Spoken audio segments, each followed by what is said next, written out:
Hello everyone, welcome to my YouTube channel. आज के video में हम again history and civics class 10 ICSE के एक नए लेसन को डिस्कस करेंगे। मैंने ऑलरेडी इसके कई लेसन्स के वीडियोस डाल रखे हैं।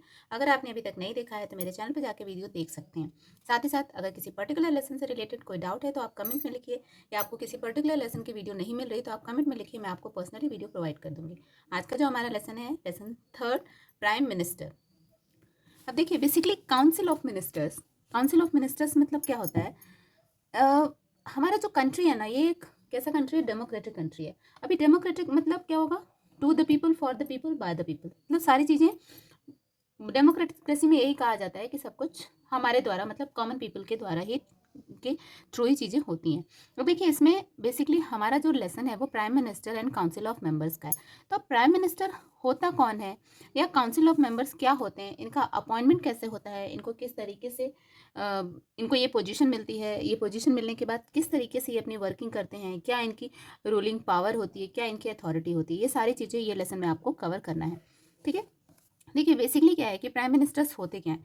नॉर्मली क्या है, the constitution of India provides for council of ministers. हमारा जो कॉन्स्टिट्यूशन है वो क्या प्रोवाइड करता है, काउंसिल ऑफ मिनिस्टर्स को, with prime minister at the head. उस काउंसिल ऑफ मिनिस्टर्स का हेड कौन होता है, prime minister, to aid and advise the president. Now who is president, president बोला जाता है ना कि first person of a country, अपने कंट्री का first person is a president. But president काम कैसे करता है, on the advice of prime minister and council members. बोल सकते हैं कि काउंसिल मेंबर के एडवाइस पे प्रेसिडेंट काम करता है, और काउंसिल मेंबर का हेड कौन होता है, prime minister. The president act in accordance with their advice in the exercise of his or her function. President, how the president is working, on the advice of prime minister. जितने भी functions होते हैं सब पे वो prime minister का time to time advice लेता है।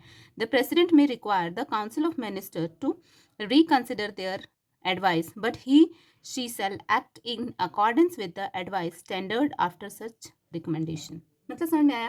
बेसिकली क्या बोल रहा है कि प्रेसिडेंट को भी कुछ ग्रुप ऑफ मेंबर्स की ज़रूरत होती है, जो कि प्राइम मिनिस्टर ने जो एडवाइस दिया है उस एडवाइस पे रीथिंक करें। But later on what the president has to do, he she shall act in accordance with the advice. उनको क्या करना होता है, एडवाइस के अकॉर्डिंग जो भी रिकमेंडेशन आती हो उसको उसको करना होता है। ठीक, ours is a parliamentary form of government, therefore our president is only a nominal head of state। हमारा गवर्नमेंट कैसा है, पार्लियामेंट्री फॉर्म ऑफ गवर्नमेंट। ठीक, तो प्रेसिडेंट क्या होते हैं, is only a nominal head. Clear है। दस the council of ministers headed by prime minister. तो इसलिए काउंसिल ऑफ मिनिस्टर्स को कौन हेड करता है, prime minister is the most powerful institution in the Indian polity. अब देखिए बच्चों, बेसिकली अब नेक्स्ट हमारा टॉपिक क्या है, अपॉइंटमेंट। मतलब अभी अगर बोलें प्राइम मिनिस्टर हर चीज़ का हेड है, प्रेसिडेंट को भी काम करना होता है, तो उसको प्राइम मिनिस्टर जो एडवाइस करते हैं या उनकी काउंसिल टीम जो एडवाइस करती है उसके अकॉर्डिंग काम करते हैं। तो अपॉइंटमेंट कैसे होता है, मतलब कौन प्राइम मिनिस्टर को अपॉइंट करता है। तो देखिए हमारे कंट्री में क्या रूलिंग है, the prime minister is appointed by the president. मतलब अपॉइंट कौन करता है, प्रेसिडेंट। लेकिन अब प्रेसिडेंट अपॉइंट कैसे करता है, देखिए कई बार हमारे यहाँ होता क्या है, चूँकि हमारे यहाँ पे डेमोक्रेसी है, तो उस केस में इलेक्शंस होते हैं। ओपन इलेक्शन के बाद कुछ जो भी विनिंग पार्टी, अगर ये क्लियर हो जाता है कि कोई एक पार्टी मतलब मैक्सिमम नंबर ऑफ वोट से जीत गई, तो वो तो फिर वहाँ पे चीज़ें बहुत ईजी हो जाती हैं। जैसे कि देखिए यहाँ पे क्या दिया हुआ है, the president can not act arbitrarily in this appointment according to conventions. The president invite leader of majority party. मतलब ऐसा नहीं है कि जो पार्टी ने मेजॉरिटी वोट गेन किया, पार्टी और ग्रुप ने, तो प्रेसिडेंट अपने आप से उस पार्टी में से किसी एक पर्सन को प्राइम मिनिस्टर बना देगा। प्रेसिडेंट करते क्या है, प्रेसिडेंट यूज टू इनवाइट उस जो भी विनिंग पार्टी है, जिनको मेजॉरिटी ऑफ वोट्स मिले हैं नॉर्मल लोकसभा इलेक्शन में, वो क्या करते हैं, उनको प्रेसिडेंट इनवाइट करते हैं in the Lok Sabha to form the government. किसके लिए, गवर्नमेंट को बनाने के लिए। यू आर विनिंग ग्रुप और winning party, you get majority number of votes, now you please come and make the government। now what happened, the member of majority party or the group elect their leader to be appointed as prime minister। अब जो majority party होती है वो आपस में ही discussion करके किसी person को एज ए लीडर इलेक्ट कर लेती है। Then what happen, then the president then appoint him her as a prime minister. उसके बाद प्रेसिडेंट क्या करता है, जिसको उस मेजॉरिटी विनिंग पार्टी ने जिस पर्सन को इलेक्ट किया उसी को वो as a prime minister appoint कर देता है। मतलब what the role of president is only to give the prime minister place or position to the person who is finally elected by the group of people of majority party or team. Now what happen, अगर देखिए when no single political party secure an absolute majority, it might be possible, कई बार ऐसा होता है ना कि कोई एक सिंगल पार्टी को मेजोरिटी नहीं मिलती. In that case what happen, in that case in the Lok Sabha the president may invite some options in the appointment of prime minister. In that case what happened, president invite the name of people whom all the people who going to make a government as a president, उनमें से किसी एक को वो president के form के लिए 1 2 3 names को वो इनवाइट करती है. After that what happen, the president has to appoint that person who can prove that he she has the support of some smaller group or parties in order to have majority in the house. मतलब अगर absolute majority नहीं होता तो जो भी 3-4 नाम party से suggest होते हैं उन 3-4 में से उस लोकसभा के मेंबर्स का जिसको भी मेजॉरिटी वोट मिलता है, that person is going to become the prime minister and the person is being appointed as a prime minister by the president on that time. मतलब अपॉइंटमेंट प्रेसिडेंट ही करता है बट नेम्स उन parties के through ही suggestions के through आते हैं. Clear हो गया अपॉइंटमेंट कैसे होता है. तो ये बहुत ही इंपॉर्टेंट क्वेश्चन है अपॉइंटमेंट का. देन नेक्स्ट देखिए हमारा नेक्स्ट टॉपिक क्या है, council of ministers. Article 75 of the constitution states that the prime minister shall be appointed by president and other ministers shall be appointed by president on the advice of prime ministers. मतलब council में जो other members होते हैं वो भी president ही appoint करते हैं but on the suggestion, on the advice of the prime minister. By convention, the president has to accept the choice of prime minister in the matter of appointment and dismissal of ministers. मतलब president को prime ministers के जो भी proposals होते हैं minister से related वो सारे उनको एक्सेप्ट करने होते हैं. Normally only the member of parliament are appointed as ministers. Ministers किसको बनाते हैं, सिर्फ और सिर्फ जो भी एमपीज होते हैं उनको. इन केस कई बार ऐसा होता है कि कुछ पर्सन्स ऐसे होते हैं जो एमपीज नहीं होते हैं उनको भी मिनिस्टर्स बना दिया जाता है. In case non member is appointed as a minister, अगर कोई नॉन मेंबर को मिनिस्टर बना दिया दैट तब क्या होगा, he she must be elected or nominated to the parliament within 6 months from the date of his or her appointment. मतलब जिस दिन उनका अपॉइंटमेंट हुआ है उस दिन से लेकर के आगे के 6 महीने तक उसको इलेक्टेड और नॉमिनेटेड एमपी बनना होता है. अगर वो नहीं बना तब उसको after the completion of 6 period the person has to resign from the post of minister. उस केस में पर्सन को अपने पोस्ट से रेजिग्नेशन देना होता है. क्लियर हो गया काउंसिल ऑफ मिनिस्टर्स क्या है. देन नेक्स्ट देखिए, before 1979 the constitution did not refer the word cabinet. 1979 के पहले कोई भी कैबिनेट जैसा वर्ड कॉन्स्टिट्यूशन में नहीं था. It referred only to the council of members, सिर्फ काउंसिल ऑफ मेंबर्स था. The 44th Amendment Act provided that President shall not issue a proclamation of national emergency unless the decision of the Union Cabinet. Union Cabinet में भी कौन कौन होते हैं, that is the Prime Minister and other ministers of Cabinet rank. Cabinet की एक ranking बनाई गई उसमें प्राइम मिनिस्टर इंक्लूड होते हैं. अगर उन लोगों का डिसीजन उन लोगों का वो लोग अग्री नहीं है तो उस केस में कभी भी नेशनल इमरजेंसी की सिचुएशन अराइज नहीं होगी, जैसे कोविड के टाइम में हुई थी. Has been communicated to him or her in writing. After this the distinction between cabinet and the council of members has become evident. इसी के बाद कैबिनेट और काउंसिल ऑफ मेंबर्स क्या होते हैं इन दोनों में क्लियर डिस्टिंक्शन हो गया. आगे देखते हैं आपको क्लियर हो जाएगा कि कैबिनेट मिनिस्टर्स क्या होते हैं और काउंसिल ऑफ मेंबर्स क्या होते हैं. अब देखिए कैबिनेट मिनिस्टर्स क्या हैं. They are the most important member of council of ministers. मतलब ये काउंसिल ऑफ मिनिस्टर्स के ही पार्ट होते हैं लेकिन उनके जो इंपॉर्टेंट मेंबर्स होते हैं दे होल्ड इंपॉर्टेंट पोर्टफोलियो. अब देखिए जितने भी काउंसिल ऑफ मिनिस्टर्स होते हैं उसमें हर एक पोर्टफोलियो से हर एक क्राइटेरिया देखने वाले लोग, हर एक डिफरेंट जितने भी मिनिस्टर जितने भी डिपार्टमेंट्स होते हैं सबके अपने अपने मिनिस्टर्स होते हैं. लेकिन कुछ ही डिपार्टमेंट्स होते हैं जो कि इंपॉर्टेंट, जैसे हम एज ए ह्यूमन बीइंग हमको रोटी कपड़ा मकान बेसिक रिक्वायरमेंट है तो हम उसके बिना नहीं रह सकते. तो जो पर्टिकुलरली इन सारी चीज़ों से रिलेटेड मिनिस्टर्स होंगे definitely they are the important ministers. अब देखते हैं हम इंपॉर्टेंट मिनिस्टर्स क्या क्या होते हैं, like home, defence, finance, external affairs, railway etcetera.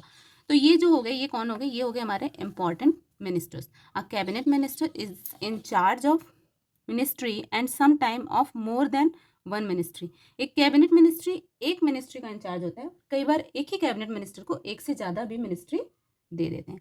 Only cabinet minister has the right to attend meeting of cabinet, they together determine the policy and programme of the government. जो cabinet ministers होते हैं, मतलब जो important ministers होते हैं, उन्हीं को majority of meetings attend करने का राइट होता है। साथ ही साथ उनके जो डिसीजंस होते हैं, जो भी कंट्रीज के जो इंपॉर्टेंट डिसीजंस होते हैं, they are actually taking all those decisions. तो क्लियर हो गया अभी कैबिनेट मिनिस्टर क्या था।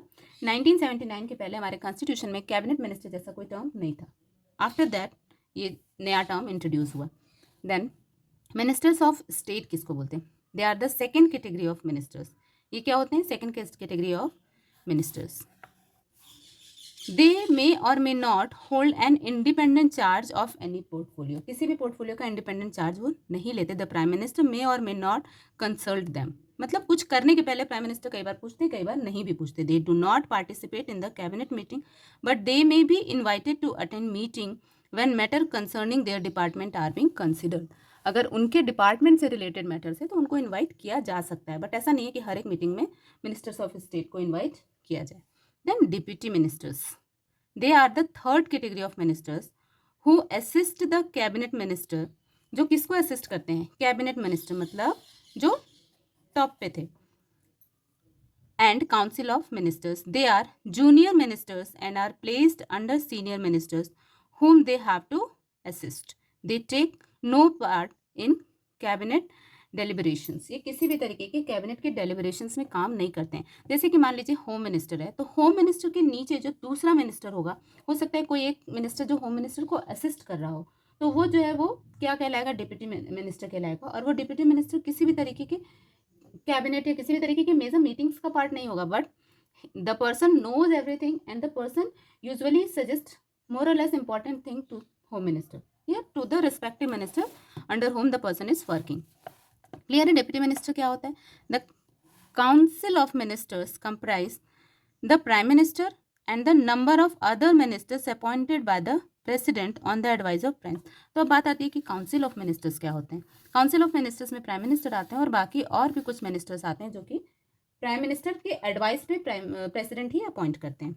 The Constitution of India does not specify either the number of members of Council of Ministers or classify the number of council into different ranks. However, the Constitution 91 Amendment Act 2003 has put a ceiling on the size of Council of Ministers। मतलब 2003 में Council of Ministers के size पे ceiling लगाई गई। क्या किया गया? The Council of Ministers at the center and in the state to 15% of strength of Lok Sabha and state legislator. Lok Sabha और स्टेट लेजिस्लेटर का कितना? 15% ही होना चाहिए। क्या? Council of members. In the case of smaller state maximum number of ministers allowed is 12। अगर छोटा state है तो ओनली 12 ही नंबर ऑफ मिनिस्टर्स अलाउड होंगे। This step was taken to check the defections from one party to another and also to curb the government expenditure on account of jumbo size ministers. अभी जितने ज़्यादा ministers होंगे, ministers की जितनी भी उतनी ज़्यादा मिनिस्टर्स की जो फैसिलिटीज़ होती हैं वो उनको देनी होंगी, तो नेचुरली अननेसेसरली जो गवर्नमेंट का फंड जो है वो कह सकते हैं वो इधर उधर यूज़ होगा। तो इन सारी चीज़ों को कट शॉर्ट करने के लिए ये पर्टिकुलर डिसीजन लिया गया। यहाँ तक क्लियर हो रहा है? चलिए अब आगे डिस्कस करते हैं। चलिए बेटा, फिर मिलते हैं अब अगले वीडियो में। अगले वीडियो में इस लेसन के फर्दर पॉइंट्स को हम डिस्कस करेंगे। आज का वीडियो हम यहीं स्टॉप करते हैं, क्योंकि वीडियो बहुत बड़ा हो जाएगा तो आपको भी पढ़ने और समझने में दिक्कत होगी। नेक्स्ट वीडियो में इसी लेसन को हम कंटिन्यू करेंगे। तब तक के लिए take care, good bye, have a nice day. अब देखिए, कैबिनेट हमने अभी पढ़ा। कैबिनेट 1979 के पहले नहीं था, उसके बाद आया। तो कैबिनेट का फॉर्मेशन कैसे होता है, मतलब कैबिनेट बनता कैसे? इसके पहले तो कॉन्स्टिट्यूशन में कैबिनेट के बारे में कुछ भी नहीं दिया था। तो cabinet is composed of a small but important body of senior leaders of the party who are included in the council of ministers. ये ऑलरेडी काउंसिल ऑफ मिनिस्टर्स का पार्ट होते हैं, बट ये इंपॉर्टेंट पोजिशन को hold करते हैं, या important कह सकते हैं। आप डिपार्टमेंट को देखते हैं, डिपार्टमेंट के हेड होते हैं। They being trusted colleagues of prime minister. बहुत कहते हैं ना कि विश्वसनीय प्राइम मिनिस्टर के एकदम फ्रेंड्स होते हैं। Form the nucleus of the administration. एक एडमिनिस्ट्रेशन का न्यूक्लियस, आपने न्यूक्लियस फिजिक्स वगैरह में पढ़ा होगा ना, इस तरीके से होता है। तो इसे छोटा सा एकदम पार्ट बना लेते हैं। And the fact in fact the cabinet is a pivot around which the whole administrative involve, मतलब पूरा एडमिनिस्ट्रेटिव कह सकते हैं कंट्री का जो होता है वो मोरलेस ये पूरा कैबिनेट ही कंट्रोल करता है। समझ आ रहा है कैबिनेट का फॉर्मेशन कैसा होता है? Cabinet take important decision, such decisions are communicated to the other ministers and they have follow these decisions, इनको सारे डिसीजंस को फॉलो करना होता है। अब अपॉइंटमेंट कैसे होता है इन कैबिनेट्स का? ऑब्वियसली अगर प्राइम मिनिस्टर के कॉलीग्स हैं, प्राइम मिनिस्टर के कह सकते हैं इंपॉर्टेंट डिपार्टमेंट्स को लीड करने, तो प्राइम मिनिस्टर के कंसर्न में ये इनका अपॉइंटमेंट भी होगा। The prime minister select his her senior and trustworthy colleagues and advise the president to appoint them as a minister. मतलब अपॉइंटमेंट करता कौन है? प्रेसिडेंट ही अपॉइंट करता है, लेकिन करवाते कौन है? Prime minister. The president then appoint them as minister as per the advice of the prime minister. Clear है? मतलब सारा काम करवाते प्राइम मिनिस्टर है, करता प्रेसिडेंट है। सीधी सी बात इतनी, आपको इतना इस पर्टिकुलरली सिविक्स में याद रखना है। अब देखिए टर्म्स ऑफ ऑफिस, मतलब अगर कोई भी पर्सन कैबिनेट का मेंबर बन गया तो वो कितना टाइम पीरियड के लिए रहता है? The minister hold office during the pleasure of president, but the president has little power even in this regard because the prime minister and the council of ministers are directly responsible to Lok Sabha and can remain in the office as so long as they enjoy majority support। मतलब जब तक उनको majority support मिलता रहेगा तब तक वो उस particular लीडिंग पोजीशन को एंजॉय करते रहते हैं। किसका सपोर्ट चाहिए होता है? लोकसभा ऑफ पीपल, मतलब लोकसभा हाउस ऑफ पीपल का। If the Lok Sabha passes a vote of no confidence against the council of ministers they have to resign collectively, तभी उनको रिजाइन करना पड़ता है। आप देखिए the council of ministers are collectively responsible to Lok Sabha, पूरा का पूरा किसको रिस्पॉन्सिबल होते हैं? लोकसभा को। Before a ministers enter upon his or her office the president administrator him the oath of office end of secretary. देखिए क्या होता है ना कि बेसिकली जब तक मिनिस्टर्स तभी एंटर करते हैं अपने रूम में या स्टार्ट करते हैं अपने पावर को एंजॉय करना जब तक कि प्रेसिडेंट उनसे ओथ ले ले। बिना ओथ सेरेमनी के नहीं जाते। In the oath of office the minister swears to bear truth, faith and allegiance to the constitution of India, uphold the sovereignty and integrity of India faithfully and consistently discharge his or her duties without fear or favor action or ill will। Clear है? मतलब basically मोर और less ये जो ऊथ होता है ये इसका एक ही कॉन्सेप्ट होता है कि हम पूरी सच्ची श्रद्धा निष्ठा के साथ देश को या देश के कॉन्स्टिट्यूशन के हर एक इंस्ट्रक्शंस को फॉलो करेंगे, कभी भी किसी भी सिचुएशन में कॉन्स्टिट्यूशन कम फर्स्ट, तो इस तरीके से प्रॉपरली ओथ लिया जाता है। अब देखिए basically even ministers must be a member of either house, minister जो होते हैं वो भी मेंबर होते हैं house of parliament, must become one with in 6 month, और जो नहीं होते हैं उनको भी 6 महीने के अंदर बनना पड़ता है। The salary and allowances of ministers are such as parliament from time to time by law determine, मतलब जो उनको सैलरी और अलाउंसेस मिलते हैं वो उसी तरीके से होते हैं जिस तरीके से पार्लियामेंट के अदर एमपीज को मिलते हैं।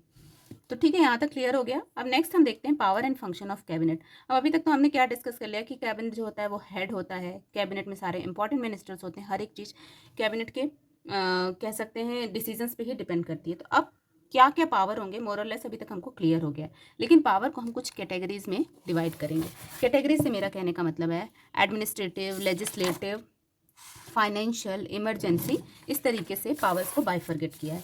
मतलब एडमिनिस्ट्रेशन पॉइंट ऑफ व्यू से कैबिनेट के पास क्या क्या पावर होती है सबसे पहले हम उसको डिस्कस करते हैं। तो एडमिनिस्ट्रेशन पॉइंट ऑफ व्यू से सबसे जो पहली पावर होती है वो होती है पॉलिसी मेकिंग, मतलब किसी भी चीज़ के लिए किसी भी तरीके से क्या काम करना है, किस तरीके से किस एक्शन को एक्चुअल में किसी काम को एक्शन में लाना है, वो सारी पॉलिसीज़ जो है कौन बनाता है? Cabinet. The cabinet formulate both external and domestic policies of the government, it take decision on matters such as defence, economic policy, securing needs, president rule in state, formation of new state, industrial policy, मतलब जितने भी कह सकते हैं ना कि major policies हैं जिससे बहुत नंबर ऑफ पीपल के को डायरेक्टली और इनडायरेक्टली इम्पैक्ट करेगा, वो सारी पॉलिसीज यहीं पे बनती हैं या यही लोग बनाते हैं।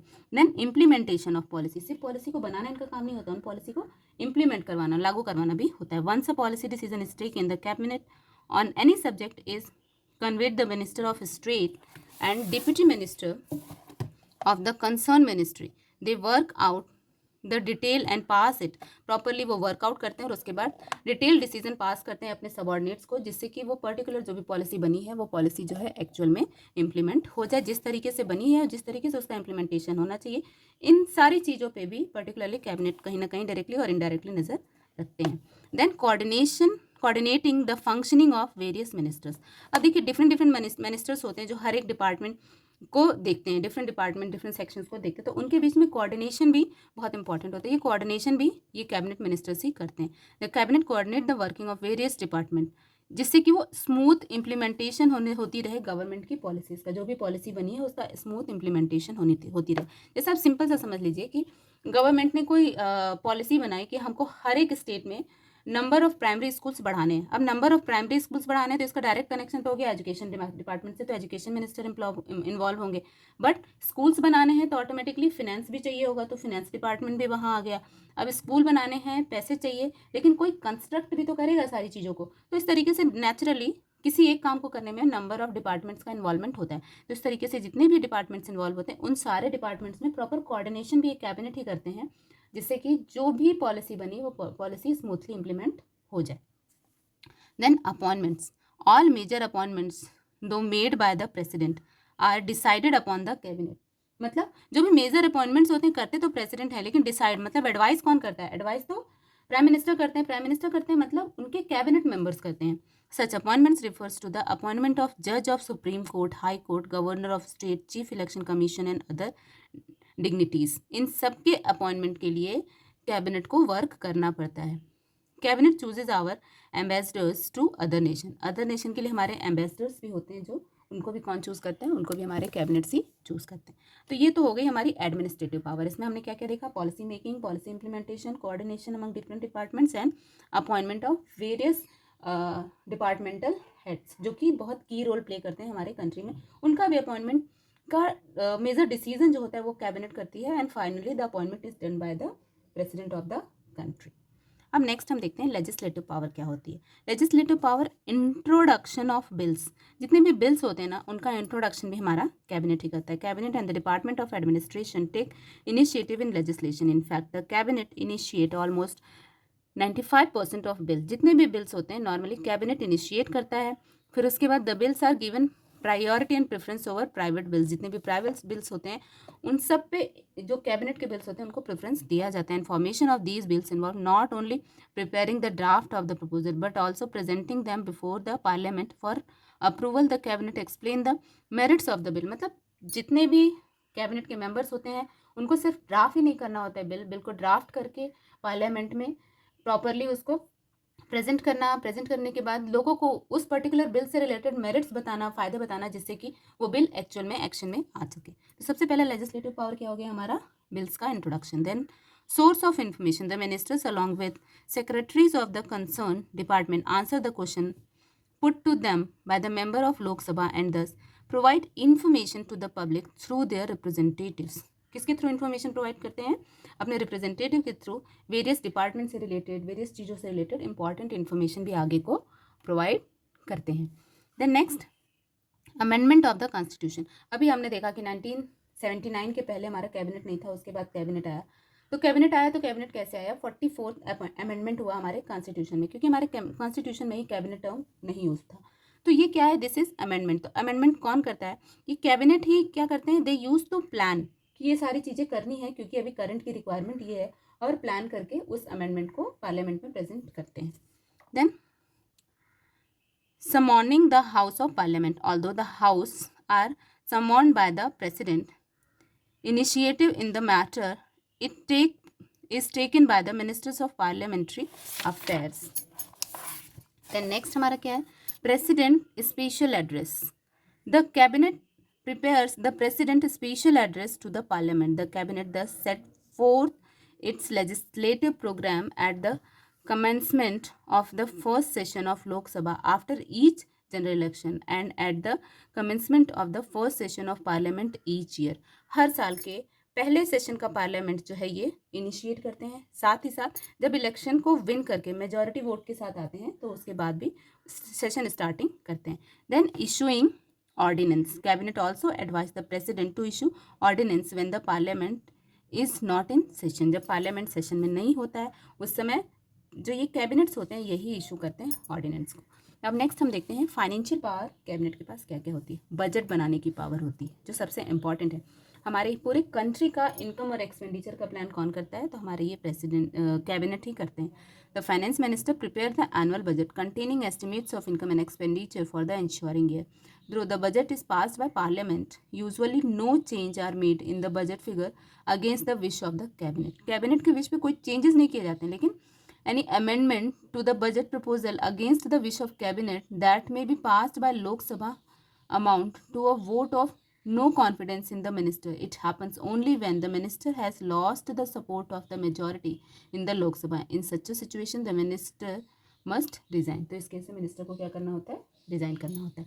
Then next finance of the government, government के सारे फिनेंस को देखते हैं। मतलब the cabinet is responsible for expenditure of the government, for presenting the demand for grant and also for raising necessary income by various means including taxation. मतलब यहीं पे decide होता है कि किस तरीके से टैक्स को स्ट्रक्चर किया जाए ताकि गवर्नमेंट की अर्निंग जो है वो होती रहे। Then introduction of money bill, a money bill can also be introduced only in the Lok Sabha. अब इमरजेंसी पावर क्या होती है, the president can not declare proclamation of general emergency under article 352 of the constitution without receiving in writing the decision of the cabinet in this effect. मतलब president emergency में rule करती है, लेकिन president rule का right directly खुद के पास नहीं होता है। उसको जब तक कैबिनेट के पास से एडवाइस इन राइटिंग नहीं आता तब तक प्रेसिडेंट जो है वो खुद से रूलिंग का डिसीजन नहीं लेती है। तो ये तो हो गए हमारे पावर एंड फंक्शंस। अब देखिए position and power of prime minister. अब यहाँ तो हमने अभी तक बात कर ली कैबिनेट की। अब हमारा मेन टॉपिक जो है वो है prime minister. While the president in the nominal head of the state with the backing of majority of Lok Sabha, the prime minister is the real head of the nation. But in parliamentary democracy, her deeds are closely judged not only by the opposition but also by the member of his or her own party. She tries to assume dictatorial tendency. She cannot escape loss of confidence of the parliament during his or her tenure as well as that of electorate in following general elections. Thus, she is the head of the government and answerable to people of the country. मतलब यहाँ पे क्या है, देखिए actual में तो क्या होता है कि प्राइम मिनिस्टर हमारे कंट्री का एक तरीके से कह सकते हैं बहुत मेजर पोजीशन होल्ड करता है, बहुत इफेक्टिव, बहुत कह सकते हैं कि इफिशिएंट पोजीशन होल्ड करता है। बट यहाँ हमारे कंट्री में चूंकि डेमोक्रेसी है तो डेमोक्रेसी के केस में पार्लियामेंट में उसको क्लोजली जज किया जाता है। सिर्फ अपोजिशन ही जज नहीं करते हैं बल्कि उसकी खुद की पार्टी भी उसको क्लोजली जज कर सकती है। और कहीं पे भी अगर प्रेसिडेंट को नो कॉन्फिडेंस पॉइंट पे आइडेंटिफाई किया जाता है the prime minister has to be answer, उसको वहाँ पे आंसर करना होगा। मतलब प्राइम मिनिस्टर को at this point of time हर एक चीज़ के लिए आंसर करना होगा इन लोकसभा। अब prime minister and the president, all authority vested in the president is exercise by prime minister. जितने भी अथॉरिटीज़ प्रेसिडेंट को मिलते हैं वो सब एक्सरसाइज कौन करता है, प्राइम मिनिस्टर करता है। He she is the principal adviser of the president, thus the president is the nominal head and the prime minister in the real executive of the nation. तो प्रेसिडेंट कौन है, nominal head है, and the prime minister is real. Prime minister कौन है, real executive है, क्योंकि actual में who is acting, the prime minister is acting. It is not the advice of the prime minister that president summons and prorogues the parliament and dissolves the Lok Sabha. The prime minister chooses the minister and on his or her advice the president appoints them. Prime minister choose करता है और उनके advice पे ही वो appoint करते हैं। ये हमने अभी पहले भी देखा। मतलब क्या क्या चीज़ें यहाँ पे प्राइम मिनिस्टर्स के काम है मोरलेस हमने पहले देख लिया है। जस्ट यहाँ पे एक अलग हेड में आपको दिया हुआ है for proper understanding. He or she advise the president on various appointments. अभी हमने ये भी देखा कि वो बहुत सारे, मतलब जो कैबिनेट करता है, कैबिनेट का हेड भी अगर हमारे पीएम है तो ऑटोमेटिकली जो कैबिनेट ने काम किया वो सारा में डिसीजन इनका ही इन्वॉल्व था। मतलब ही और सी एडवाइस करते हैं जितने भी सुप्रीम कोर्ट, हाई कोर्ट के जजेस, एम्बेसडर्स होते हैं, गवर्नर्स होते हैं, उनका अपॉइंटमेंट के लिए भी एडवाइस कौन देता है? तो प्राइम मिनिस्टर्स देते हैं। He sees link between president and the council of members, president और काउंसिल ऑफ मेंबर्स के बीच में लिंक भी होते हैं। तो बेसिकली है ना, ये दो दो लाइन्स ही आपको जस्ट याद करके रखनी है, किसके किसके अपॉइंटमेंट में ये काम करते हैं, किसके किसके सिलेक्शन में काम करते हैं, कौन से डिसीजन लेने में ये काम करते हैं, ये सारी चीज़ें। The president can ask the council of minister to reconsider any matter, मतलब प्रेसिडेंट काउंसिल ऑफ मिनिस्टर को रिकंसिडर करने के लिए बोल सकते हैं, but which has not been considered by the cabinet and on which the decision has to be taken by the minister. The president may call for information regarding the affairs of the union and the prime minister has to furnish such information. मतलब अगर president कोई information किसी भी particular चीज़ के बारे में मांगता है तो प्राइम मिनिस्टर या उनके मेंबर्स को उस पर्टिकुलर चीज़ से रिलेटेड इन्फॉर्मेशन उनको प्रोवाइड करनी पड़ती है। देन नेक्स्ट हम देखते हैं prime ministers and the cabinet. देखिए basically prime ministers and the cabinet में क्या होते हैं। अब the leader of cabinet, prime minister कौन होता है? कैबिनेट का लीडर होता है। अभी इसको पहले हमने डिस्कस कर लिया। Power to allocate portfolio and to reshuffle the council of ministers, वो पोर्टफोलियो एलोकेट करने का पावर रखता है, साथ ही साथ काउंसिल मिनिस्टर्स के रीशफल करने का, मतलब अगर किसी को दूसरा मिनिस्ट्री दिया हुआ है तो उससे चेंज करके उसको किसी और मिनिस्ट्री में स्विच कर सकता है। Then power to select and dismiss ministers, ministers को सेलेक्ट और डिसमिस करने का भी पावर किसके पास होता है? हमारे ऑनरेबल पीएम के पास। Then power to direct and coordinate policy, policy को डायरेक्ट करने और कोऑर्डिनेट करने का पावर भी रखता है। देन साथ ही साथ resignation of prime minister, the prime minister resignation implies the resignation of whole cabinet. अगर प्राइम मिनिस्टर रिजाइन करता है इसका मतलब क्या हुआ? पूरा का पूरा कैबिनेट जो है वो अपने प्लेस से हट गया, मतलब पूरा का पूरा कैबिनेट का ही रेजिग्नेशन आ गया। क्लियर? तो ये सारे मेन प्राइम मिनिस्टर्स और कैबिनेट किस तरीके से एक दूसरे से लिंक्ड हैं, जुड़े हुए हैं, उससे रिलेटेड कुछ पॉइंट्स थे। ये इनको आप प्राइम मिनिस्टर्स के फंक्शंस में भी कई बार कंसिडर कर सकते हैं, मतलब अगर पॉइंट आप लर्न करके रखते हैं तो एक साथ आप इनको वहाँ भी यूज़ कर सकते हैं। Then prime minister inside the parliament, अब पार्लियामेंट के अंदर प्राइम मिनिस्टर की पोजीशन क्या होती है? लीडर ऑफ लोकसभा, क्या होते हैं ये? लोकसभा के लीडर होते हैं। As the prime minister is the leader of majority party in parliament, he she is set to be the leader of the house. Majority winning party के ये लीडर होते हैं, इसलिए ये पूरे हाउस के लीडर इनको माना जाता है। Then spoke person of the government, the prime minister is the chief spoke person of the government in the parliament. जो पार्लियामेंट होता है उसका चीफ स्पोक पर्सन होता है। He she make all important announcement on national policies, जितने भी national policies cabinet बनाती है उन सारे नेशनल पॉलिसीज के अनाउंसमेंट यही करते हैं। Then defender of government policies, जितने भी गवर्नमेंट की पॉलिसी होते हैं उस पर अगर कोई भी क्वेश्चन आता है तो he is the first person to defend that particular. Then intervention in case of controversial issues, कोई भी कंट्रोवर्शियल इश्यूज अगर पार्लियामेंट में रेज होते हैं या कहीं और रेज होते हैं तो there are some controversial issues like language issues, central state relation, then price rise, इस तरीके के अगर कुछ भी होते हैं डिसीजंस या कुछ भी पॉइंट रेज होता है तो नॉर्मली जो हमारे प्राइम मिनिस्टर्स होते हैं वो इंटरवेन करते हैं। Then prime minister as leader of nation, nation का लीडर भी हम किसको बोलते हैं? प्राइम मिनिस्टर को बोलते हैं। How he is the leader of the nation, leader कौन होता है? लीडर वही होता है ना जो कि हेड होता है, जो हर एक चीज़ को प्लान करता है, जिसके पास फॉलोअर्स होते हैं और जिनकी बात को लोग सुनते हैं और जिनकी बात को लोग फॉलो करते हैं। तो आप देखते हैं कि प्राइम मिनिस्टर कैसे लीडर है। The prime minister represents the nation, prime minister देखिए लीड कर रहे हैं ना, पूरे नेशन को रिप्रेजेंट कर रहे हैं। When he she speaks the whole nation is suppose to be speaking through him, अगर ये किसी बात को फेवर कर रहे हैं तो ये सपोज किया जाता है कि पूरा नेशन जो है इनके साथ खड़ा रहे। During the national crisis like war even the opposition party supports the prime minister, कोई भी नेशनल क्राइसिस आता है तो उस समय में अपोजिशन पार्टी को से भी ये सपोज किया जाता है कि वो प्राइम मिनिस्टर को सपोर्ट करें। The prime minister decides what kind of relation India would have with other countries, prime minister he one person है जो डिसाइड करता है कि हमारा दूसरे कंट्री से रिलेशन कैसा होगा। The prime minister tries to protect the interest of the country in international forum, country का इंटरेस्ट, कंट्री का कह सकते हैं कि हित कौन दूसरे कंट्रीज़ में या कह सकते हैं इंटरनेशनल फोरम में प्रेजेंट करता है तो वो भी सिर्फ और सिर्फ हमारे प्राइम मिनिस्टर ही करते हैं। At the time of general election it is the proposed prime minister for whom or against whom the people vote, जब जनरल इलेक्शंस होते हैं तो जो प्रपोज्ड प्राइम मिनिस्टर होता है उसी को ध्यान में रख के नॉर्मली लोग वोट करते हैं। The prime minister is also the ex officio chairman of NITI Aayog and the atomic energy commission. तो इस तरीके से क्लियर हो गया कि आपको प्राइम मिनिस्टर किस तरीके से नेशनल के लीडर हैं। Then check on authority of the prime minister. अब प्राइम मिनिस्टर के पास क्या क्या अथॉरिटीज़ होती हैं, क्या क्या उनके राइट्स होते हैं। Though the prime minister is the leader of majority party, he she has to ensure the support of his ministers as well as the party. सबसे पहले क्या चाहिए होता है उनको, अपने पार्टी और अपने सारे मिनिस्टर्स का पूरा सपोर्ट चाहिए होता है। मतलब उनके खुद के पार्टी में कोई ऐसे नहीं होने चाहिए जो उनके अगेंस्ट में खड़े हों। साथ ही साथ in case of coalition when the prime minister does not enjoy an absolute majority in Lok Sabha, his or her position become more vulnerable. Then opposition parties always look for a chance to criticize prime minister.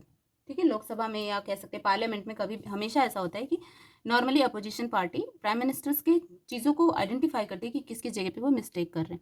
The press and the public opinion act as an effective check on prime minister's authority. Prime ministers की authority पे अगर आपको effective check करना है, actual में check करना है कि whether the prime minister is working correctly और नॉट, तो आपने सिंपली ये देख लेना है कि प्रेस, मीडिया या पब्लिक का क्या ओपिनियन आ रहा है प्राइम मिनिस्टर्स को लेके, या कह सकते हैं कि अपोजिशन पार्टी कितना मोर इफेक्टिव है प्राइम मिनिस्टर पे क्वेश्चन करने के लिए। कह सकते हैं उनके खुद के मेंबर्स, खुद के जो भी मिनिस्टर्स हैं वो किस तरीके से उनको फेवर कर रहे हैं, किस तरीके से उनके अगेंस्ट में जाए। तो ये सारी चीज़ों को हम चेक कर सकते हैं, चेक करके देख सकते हैं कि whether the present prime minister is actually effective और नॉट। देन नेक्स्ट टॉपिक है हमारा collective responsibility.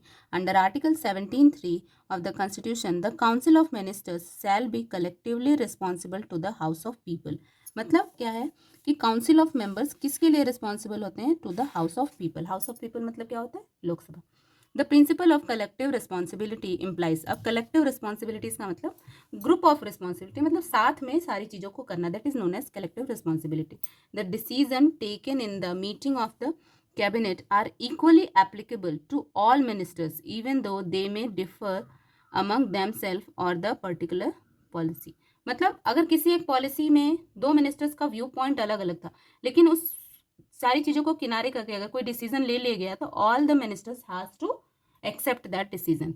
Then all ministers jointly share the responsibility for the government policies and performance। हर एक मिनिस्टर को jointly share करना होता है। The minister must functions as a term in supporting and defending government policy inside as well as outside the parliament. Parliament के अंदर और बाहर हर जगह मिनिस्टर्स को हमेशा गवर्नमेंट ने जो भी पॉलिसी बनाई है उसको डिफेंड करना है, उसको हमेशा सपोर्ट करना है। ऐसा नहीं कि पार्लियामेंट में मिनिस्टर्स ने बोला yes the government is making good policy, और पार्लियामेंट के बाहर जाकर के गवर्नमेंट ने जो पॉलिसी बनाई है उसी के ऊपर क्वेश्चन खुद ही उठाने लगे। इस तरीके की कंडीशन नहीं अराइज होनी चाहिए। The vote of no confidence against one minister is a vote against the whole minister. अगर किसी एक मिनिस्टर के लिए नो कॉन्फिडेंस वोट आया मतलब वो होल मिनिस्टर के लिए आया। Such a majority that has lost the confidence of Lok Sabha has to resign. उस केस में क्या होता है कि अगर ये कंटिन्यू रहा तो उस केस में उसको लोकसभा से रिजाइन करना पड़ेगा। अब चलिए इंडिविजुअल रिस्पॉन्सिबिलिटी, या कह सकते हैं लास्ट टॉपिक हमारे इस लेसन का। The ministers are individually responsible to the president, that is they hold office. देखिए बेसिकली इनको प्रेसिडेंट ने अपॉइंट किया है, तो जो अपॉइंटिंग अथॉरिटी होता है उसको डायरेक्टली और indirectly the person is responsible.